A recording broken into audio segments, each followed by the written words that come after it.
静听大雨落下，洗去昨日繁华。遥望红墙绿瓦，浮云飘啊，笑看长安如画。岁月薄如雪花，英雄一世如霞。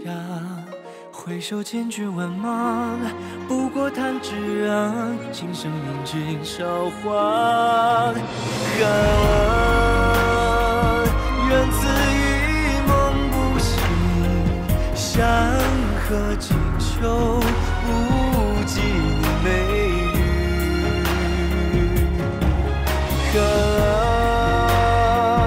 谱一段繁华盛世情，与你共赴一世约定。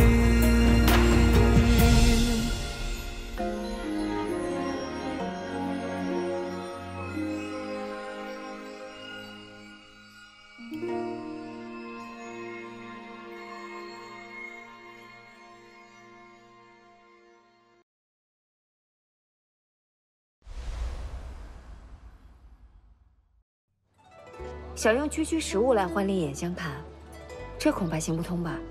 区区食物，就算是龙肝凤心，也只是满足口腹之欲。口腹之欲可不是小事啊！听说过“民以食为天”吗？民间俗语当然听过。这句话可不是俗语，它出自《史记·厉声陆贾列传》：“王者以民为天，而民以食为天。”尚书洪范中列出国家8政：一曰食，二曰货，三曰祀，四曰司空，五曰司徒，六曰司寇，七曰兵，八曰师。这食就摆在了第一位。我再问你，大家总说的江山社稷，社稷指的是什么？稷为百谷之王，所以历代帝王奉祀稷为谷神，从而指代天下。周王殿下一定读过很多书吧？多到你不相信。睡不着时，只能点灯读书，把黑夜熬过去。殿下总是睡不着吗？对。为什么？因为我是三皇子客。二位贵人，你们的菜来了。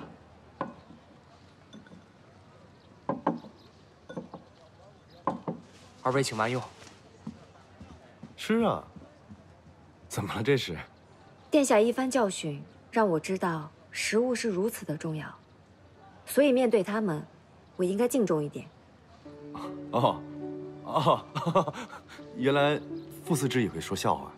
这不是笑话，挺好笑的。好了，快吃吧，一会儿菜凉了就不好吃了。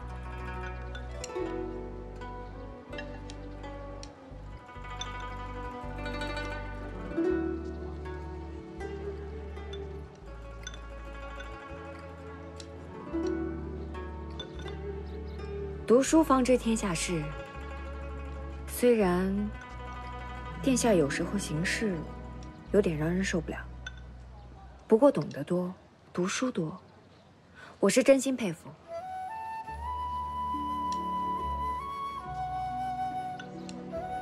你喜欢有本事的男人？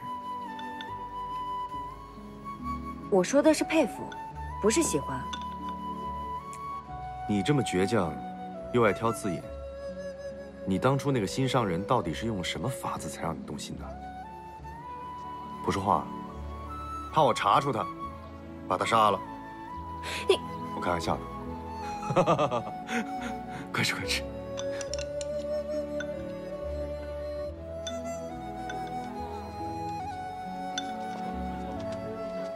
陈奇，遇到熟人了？哦，韩王府的一个朋友。他扮演的赵子龙可是活灵活现的。哦，是个妓人。太子殿下，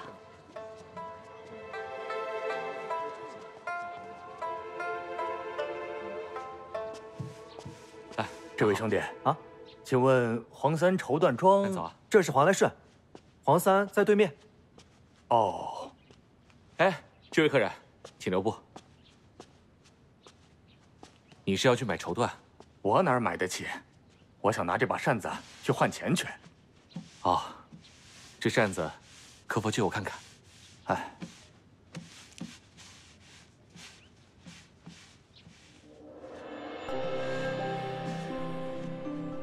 这是谁给你的？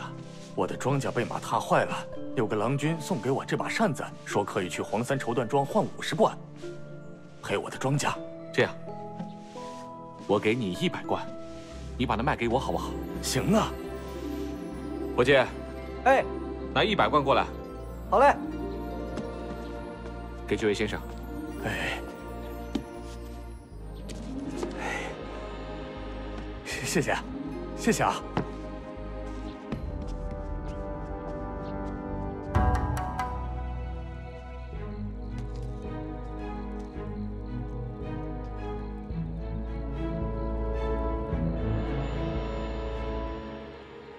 的确是周王的东西。你做得很好，下去领赏吧。谢殿下。秀儿，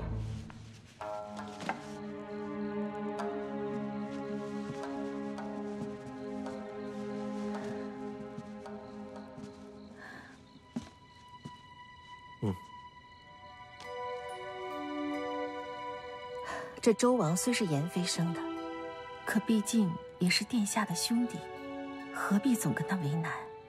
大家和和睦睦的不好吗？本王也想和和睦睦的。你看，熹妃生的赵王勇，燕妃生的纪王萧、齐王振，他们不需要担心这些，因为无论是谁掌权，他们都只能在一旁做个看客。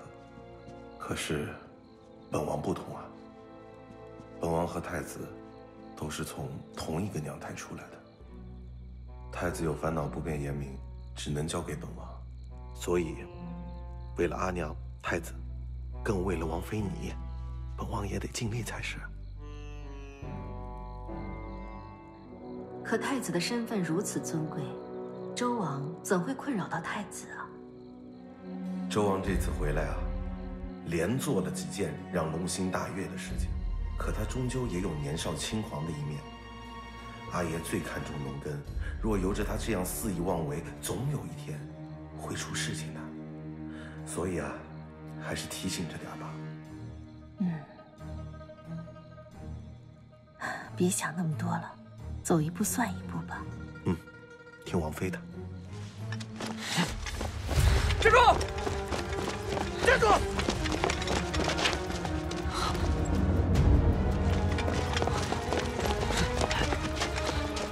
就是他毁了我们好几座城池，杀了他！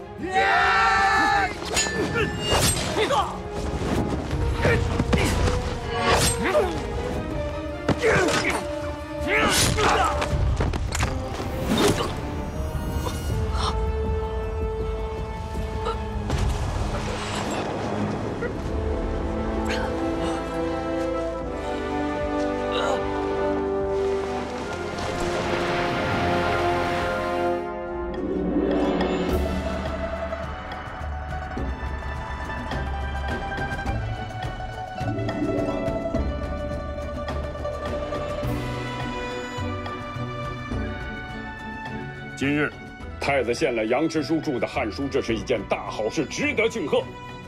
太子，朕与你痛饮3杯。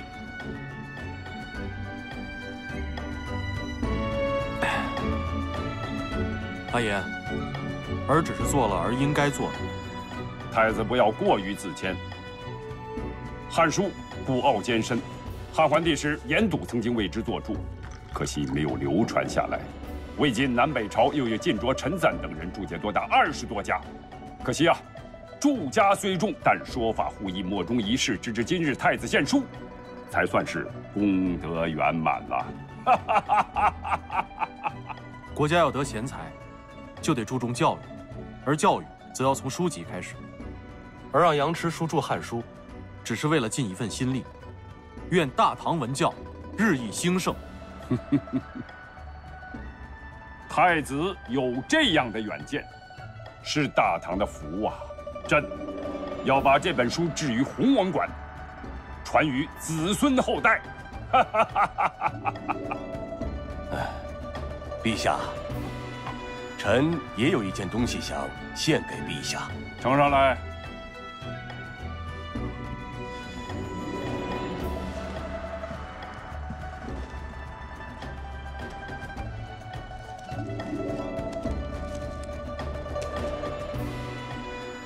这也算献宝啊！陛下，这可是臣花了100贯，从一个田叟手中买来的。田叟是，什么意思啊？那日臣在街上见到一个田叟痛哭，他说，他自己的庄稼被一个年轻的郎君在打猎之时纵马践踏，一家人的生计皆毁呀。这扇子正是那郎君临走之时不慎掉下的。我看那田叟可怜，就给了他100贯，将这扇子买了过来。周王，扇子确实是儿的扇子，但儿的扇子绝不是不慎掉落，而是给了田叟。踩踏庄稼的是你吗？是儿。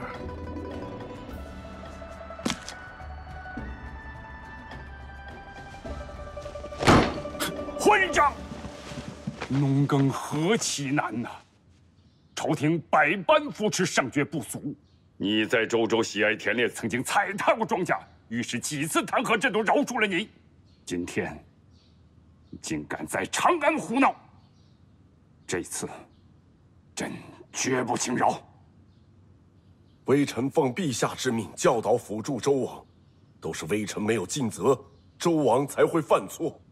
没有尽责，不尽责还有什么资格待在朕的爱子身边传令？在。削去前文景封地，改派赵州。阿爷，长史一直闭嘴！朕还没有罚你呢。传令。在。周王和骄妄任性，踩踏庄稼，长则无。20。是。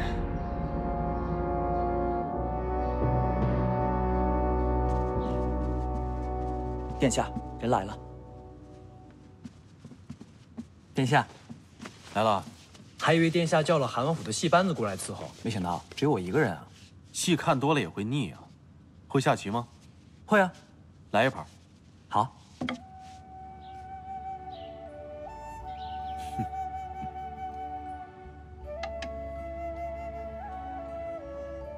太子今天心情很好啊。我笑你啊，一手臭棋。哎，你这黑子啊，往这儿一放，你的大龙就完了。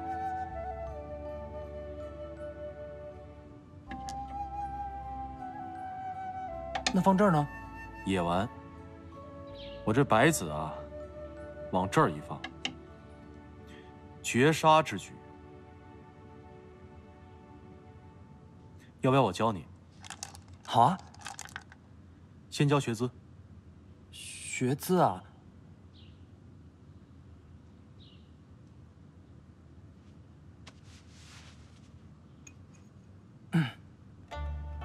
大胆！我赐你的玉佩，你竟然拿出来当学姿，这是我身上唯一值钱的东西了。罢了，收起来吧。要不你给我来一段吧？行啊。可是我的招式谁来念呢？我呀。行。大丈夫只还功名不离。我应该在踏步的时候才说那个“立”字。那你行，你自己念吧。行。大丈夫只还功名不离，何患无期？舍生忘死，殿下，报恩主，忠肝义胆，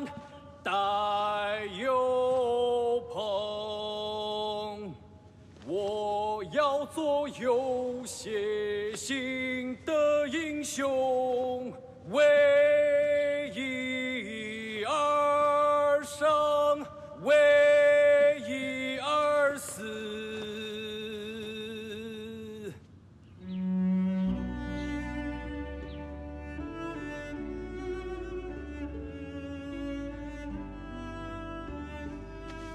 你说周王挨打了，陛下为何发怒啊？好像是周王骑马踩坏了庄稼，昌国公就告到陛下面前。啊，还拿到了罪证，听说是一把扇子。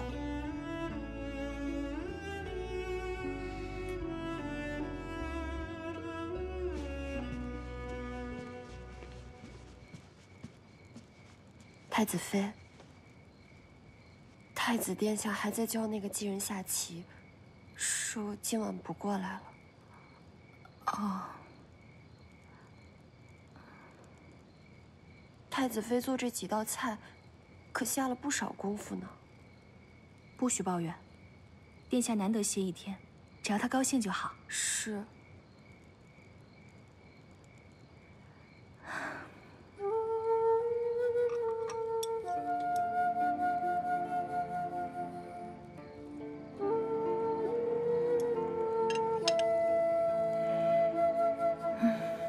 母妃，快躺着别动。哎，没事。区区20掌，儿受得起。我的克儿受委屈了。只要母妃在宫里过得安稳，儿不委屈。人都说这皇宫金碧辉煌，锦衣玉食，可谁知道其中的难处啊？克儿，听母妃的话，你还是回周州吧。儿想多陪陪母妃。你是想多陪陪母妃，还是想多陪陪另一个人呢？什么另一个人？窈窕淑女，君子好逑。儿现在没空想这些。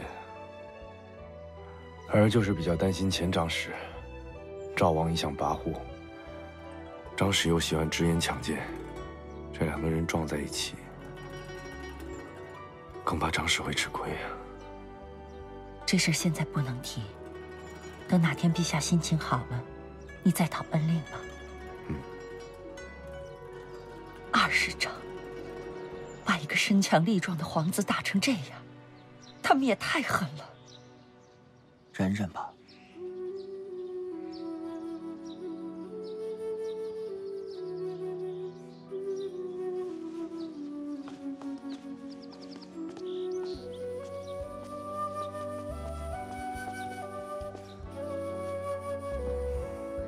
妍妃，傅思志是来送绣品的吧？周王现在身子弱，你若是来送绣品的，要清淡婉约些，可别气着他。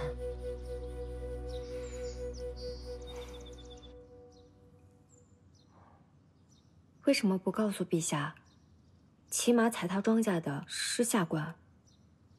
本王不是保护你，是保护自己。纵马踩踏庄稼，不过就挨20掌；如果是违反宫禁，私自带女官出宫，大的肯定比这更狠。不管怎么说，还是要多谢殿下。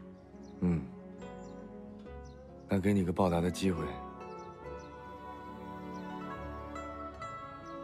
去把那边的史记拿过来。翻到《吴王毕列传》。吴王毕者，高帝兄刘仲之子也。有素息之忧，不敢自外。始欲其。那个字读欢，在古代是马名，后来也指代欢乐的欢字。始欲其欢心。王曰：何以教之？天之悔祸，足取奔北。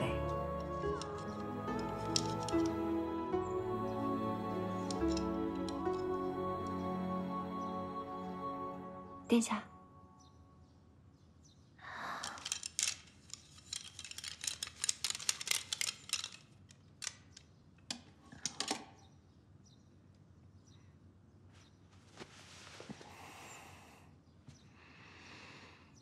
读完了。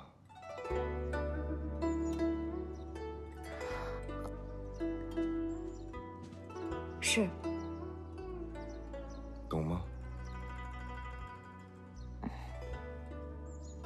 吴王刘濞是汉高祖哥哥刘仲之子。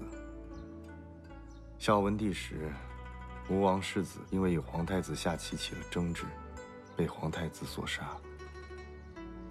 后来吴王起兵谋反，3个月后兵败如山倒，身死国处。没想到做了王，也未必能安安稳稳，下场还这么惨。读史可以让人开阔眼界，看清身边的人和事。想学吗？嗯。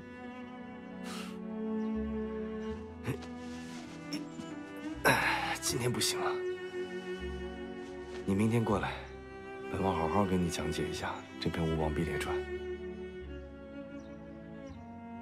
这怎么？本王没资格教你傅斯之啊？下官是不敢劳烦殿下。不想也要来。你知道本王的，就喜欢强人所难。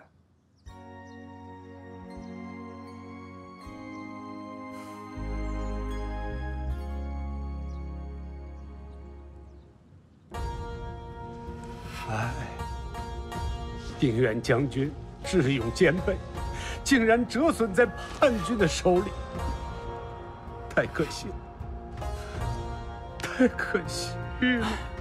本来父亲还想好好培养他一下。哎，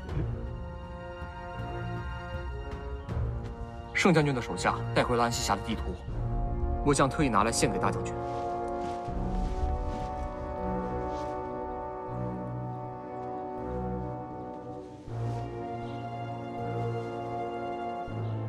哎，戚对父啊，你忠心可嘉呀！父亲，亲兵营现在缺人，不如把他调过去吧。你愿不愿意啊？西涛，你可想好了？能做大将军的亲兵，可比官升一级还要好。只要你够忠心，那功劳簿上不会少了你的名字的。末将愿粉身碎骨，报答大将军的知遇之恩。好，起来吧。是。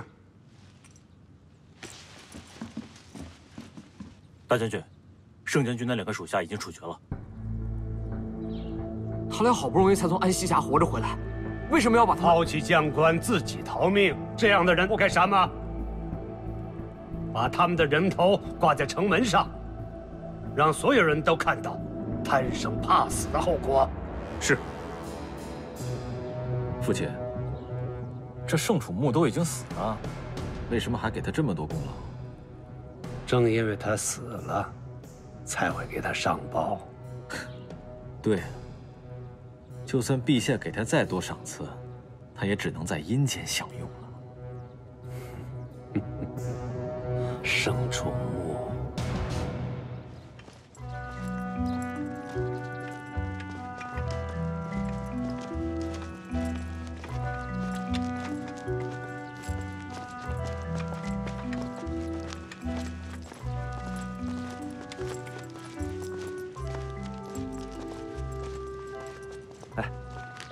你不是说想去看公主的住处吗？尉迟烈昨天晚上喝酒摔断了腿，头说了要调个人过去替他当值。啊，这不行，我这就去。去什么呀去？等你去，黄花菜都凉。我已经替你讨了这个美差，你今天就可以去凤阳阁当值了。多谢范大哥。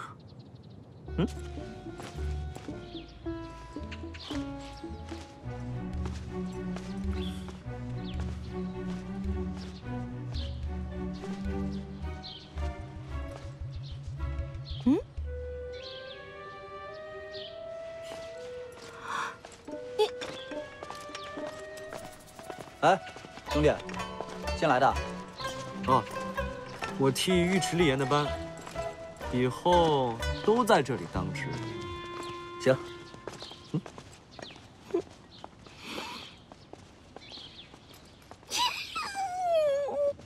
最近陛下常对你有夸奖之语，不过可不要得意忘形啊。谨记阿娘教诲。去看过周王了吗？去过一次。一次可不够。作为长兄，待弟妹们要宽厚仁慈。是，儿待会儿就去。这20仗，竟把周王打得躺了好几天，陛下是真心疼啊，多次嘱咐了太医院呢。太子，周王伤得这么重，会不会跟你有什么关系呢？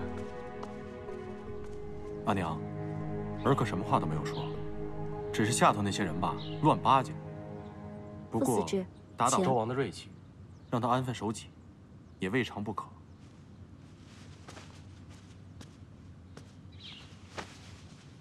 这是皇后要的杏林春燕，已经绣好了，呈上来。是。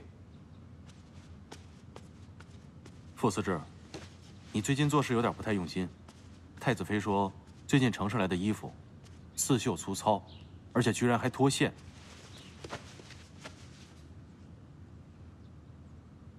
是下官该死，回去一定彻查。用点心，以后侍奉太子妃不能有半点疏忽。是，下官告退。这傅思志做事一向周到，太子妃为何总找他麻烦？阿娘，太子妃能这么说啊，一定是他们的差事没有办好。这点小事，阿娘就不用操心了。正因为是小事，才看得出他气量不够，日后怎么容得下后宫3000？告诉他，以后不准再刁难思治署了。是。皇后亲口说道：“是。太子最后叮嘱，太子妃以后还是不要招惹皇后看重的女官。下去吧。”是。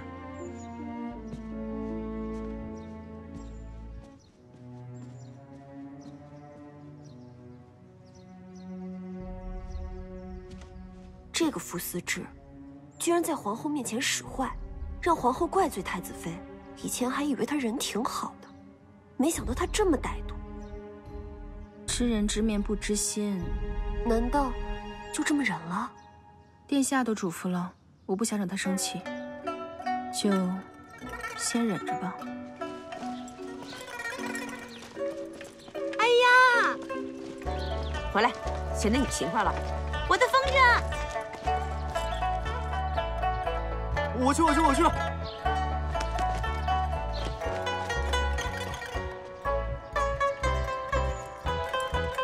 哎呦，我的手帕！我来。哎呦，这药太苦了，我不想喝了。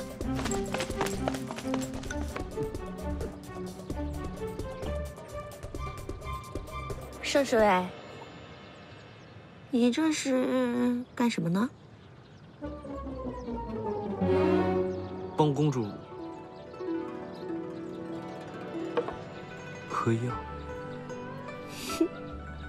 63，失祸于师兄。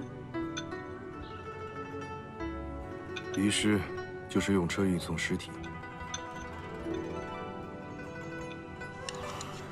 这易经太难了，算命算卦，还要搞得这么复杂。错，《易经》原本是反映天下万物的变化，只是人的功利心太强了，没有好好理解它，才把它看作卜筮之书。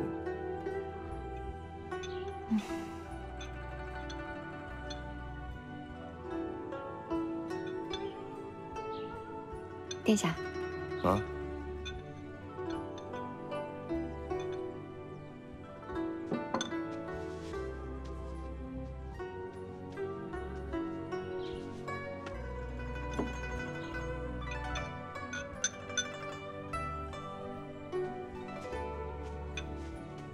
这是我的手帕，怎么会在殿下这儿？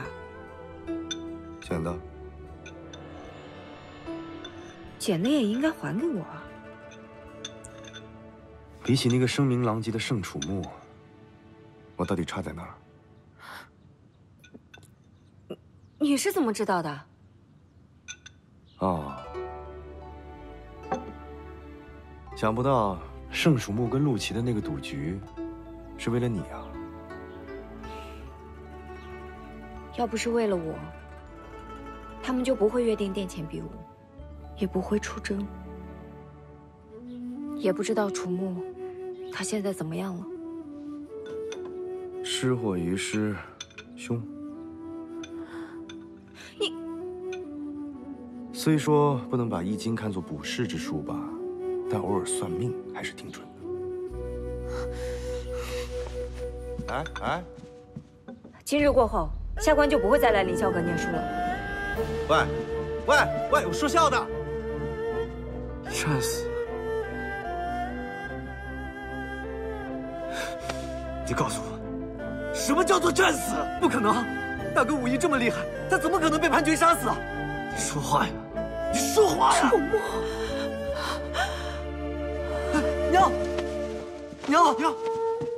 娘，你醒醒啊，娘！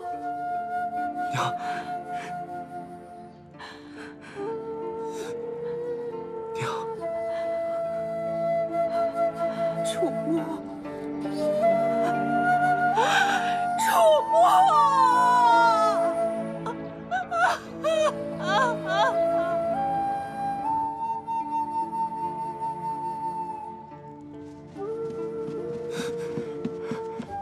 爹，这件事跟陆云集绝对脱不了干系。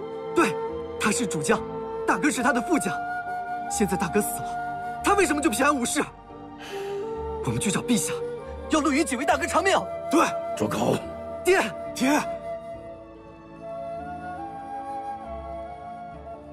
瓦官不离，经上铺，将军难免阵前亡。男儿战场杀敌，难免一死。你们让陛下惩处陆云集，陛下能听你们的吗？啊！可是这就是陆云集的毒计啊！爹，大哥死得好冤啊！而你们的大哥，连把叛军收成，力战而不屈，为国尽忠。他是你们的好大哥，也是爹。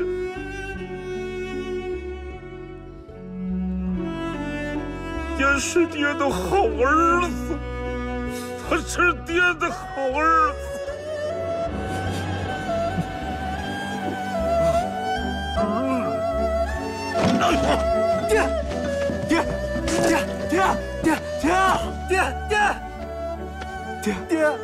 爹！王妃，人死不能复生。节哀顺变，别伤了自己的身体。从前总埋怨楚墓不争气，没出息。今日他战死沙场，陛下厚加奖赏，坠此哀荣，是给鲁国公府争气了，是有出息了。可我宁愿他还是当初那个只会逛青楼、喝花酒、惹是生非的弟弟。至少我还能看见他，他还会在我面前说话，还会对着我笑。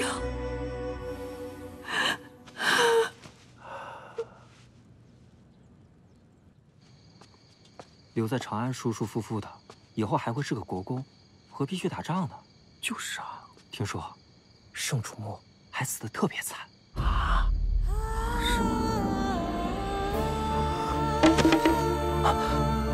副司职，副司职，副司职，你刚刚说什么？你说楚木死了？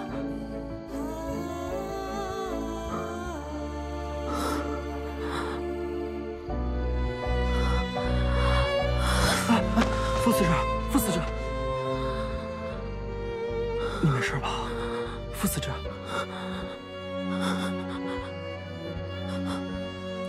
副司职，副司职，副司职，副司职，赶！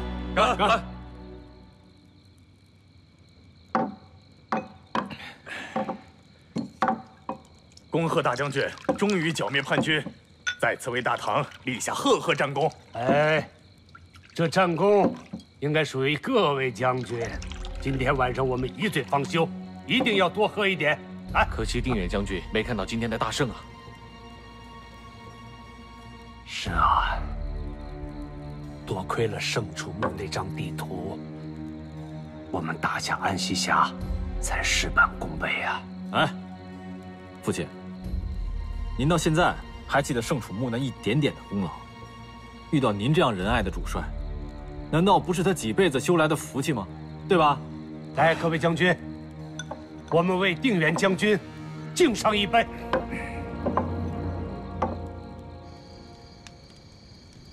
来，丁大将军，干！大将军好好休息，末将先行告退。不胜酒力。父亲，儿子先走了。你扶少将军回去休息。将军，没多吧？啊，没事。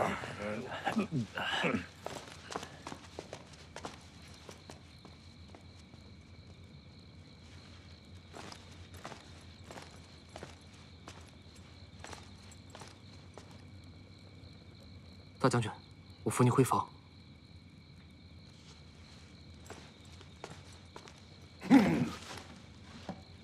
来，我没事，我没事。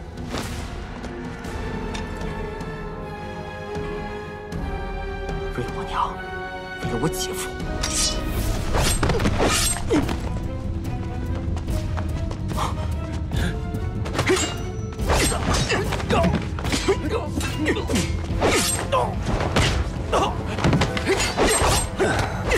有刺客！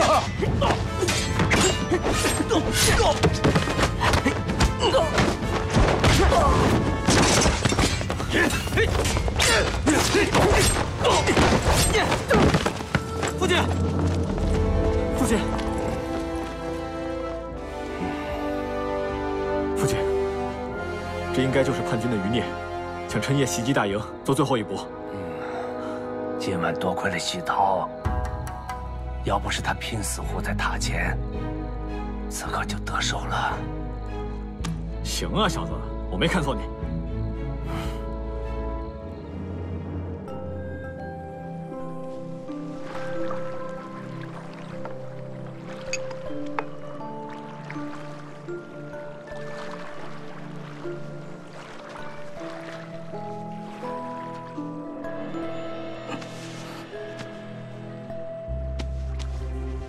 你的剑可能掉海里了吧？看给他疼的。大哥，我们救他干嘛呀？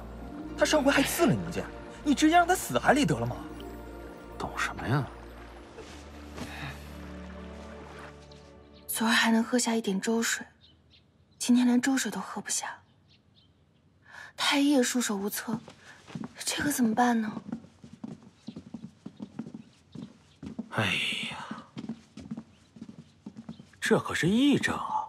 不是癔症，太医说是伤心过度。我们管不着。来呀，给我抬走。啊！你们要把傅司职带去哪儿？疗愈署。那可是重病的工人等死的地方，满屋子的兵器，好人进去也撑不住啊！护送到疗愈署，这病气如果在宫里传开，谁担得起这责任？抬走，不行，不行！你算什么东西？轮到你说不行？这是干什么？殿下，殿下，不能让他们把傅思志带去疗愈所。殿下，奴婢也只是按照规矩办事。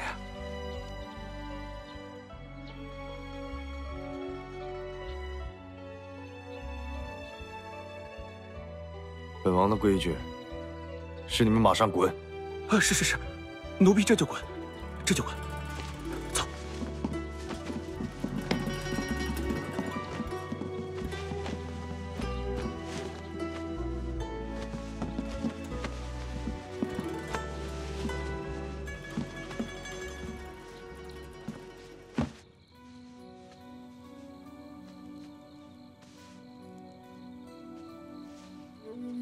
还好你心里明白，没有直接把他送到凌霄阁去，而是送到我这儿来，要不然真是说不清楚了。多谢母妃。你受了那么多委屈，总该让你有点顺心的事儿吧？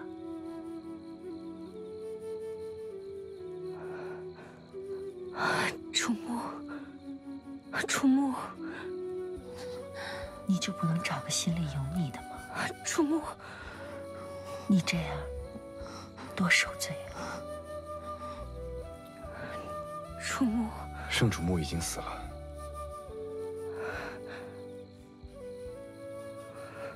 他会忘记他的。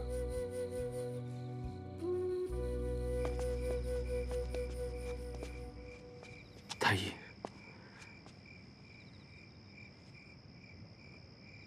我父亲他……你一定要想想办法，再贵的药尽管用。心病只能心药医，二位郎君还是多宽慰老国公吧，不要再让他过于悲痛，否则肝肺受损，再好的药也不管用啊。多谢太医。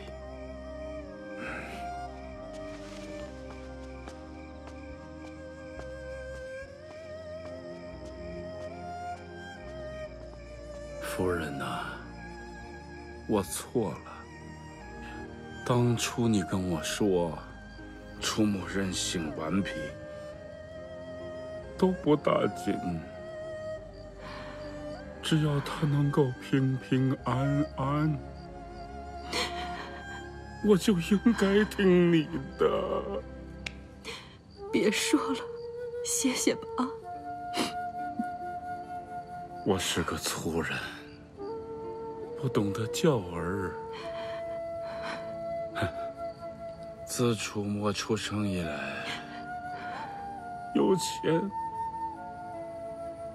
有钱就给他花，看着他不长进，我还追着他打。自楚墨出生以来啊，我跟他就没有好好的说过几句话。昨天老夫勉强下床，就去了后院，看着楚木房门紧锁，我心如刀绞，我都没有一点劲儿了，都站不起来了。我父亲。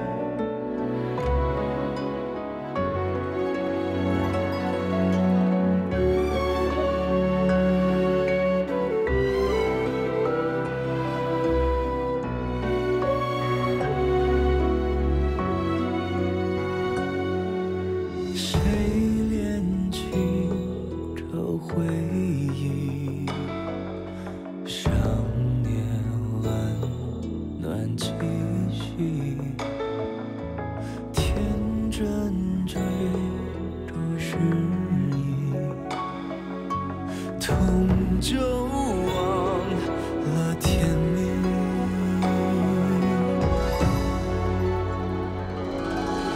呼吸，想着你，在梦里，在心里，怪我相遇，怪自己，别离痛彻心扉，别离痛彻心扉。